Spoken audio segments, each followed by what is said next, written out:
Ininspeksyon ng Nueva Ecija Task Force Kalikasan ang inirereklamong poultry farm sa Barangay Katalanakan, Sain City of Muñoz noong June 28, 2025, araw ng Sabado.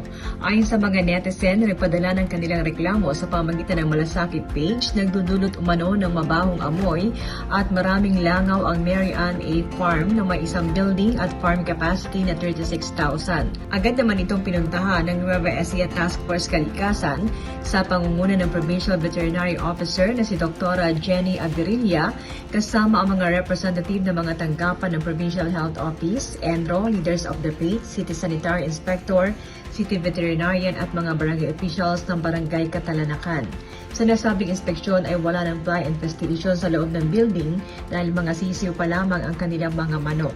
Napansin naman ang mga kalat sa paligid, mga butas na net na maaring daanan ng mga langaw, mababang bakod sa tapat ng blower, at hinanapan din sila ng mga permit upang masiguro na sila ay sumusunod sa mga itinatakda ng batas. Based po sa observation natin, so ang findings po natin dito ay yun pong kanilang sa likod po sa kanilang kinalalagyan po ng kanilang exhaust fan, medyo kailangan po may repair po yung kanilang net doon upang yung mga just in case na magkaroon po ng langaw ay hindi ito talaga makakalabas. At pati po yung kanilang may mga kalat sa likod after nung net na siyang nagiging cause ng pagbibuild up din po ng langaw doon, yung mga basyong sako, doon nila inilalagay.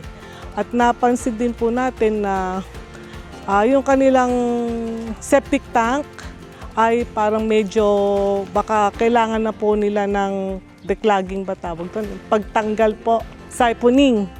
Baka kailangan po niyan para baka yun din po yung nagkukos ng amoy. Isang reklamo din po kasi yung pag nagdadaan nga daw po yung mga kababayan natin sa likod. Malapit po kasi sa likod sa kalsada yung yung likod ng farm. So, pinatataas po natin o pinare-repair po natin yung kanilang bakod na tinatamaan po ng kanilang exhaust fan para hindi siya makalabas yung amoy.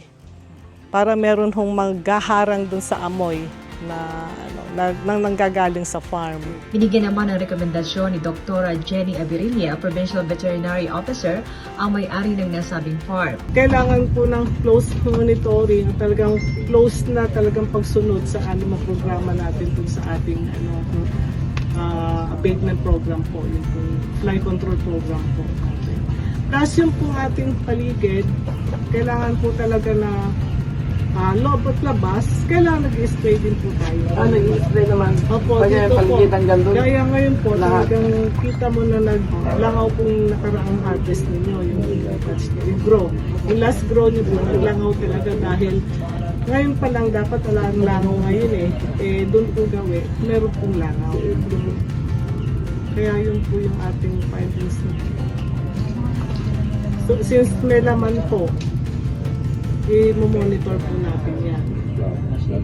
Then, bago po kayo magkarga sa susunod, yun pong mga recommendations natin, titingnan po natin. Kung nasunod po, ngayon kung hindi po nasunod, mag-stop na lang po muna tayo ng operation para ayusin po muna yung mga dapat ayusin. Ayon naman sa may-ari ng farm na si Ginang Mary Ann de Guzman, kanilang susundin ang mga rekomendasyon ng Nueva Ecija Task Force Kalikasan at inihikayat din niya ang mga kabarangay na agad ipaalam sa kanya o sa mga opisyalis ng Barangay Katalanakan kung may mga reklamo upang maisaayos agad at maresolba ang anumang problema. Dinagdag naman ni Dr. Jenny Aguirilla na makakaasa ang ating mga kababayan na kanilang bibigyan ng agarang aksyon ang mga reklamo hinggil sa mga mababahong amoy at langaw sa mga poultry farm. Para sa ating special report, Gina Magsanok nag-uulat para sa DWNE Teleradyo, ang inyong kakampi.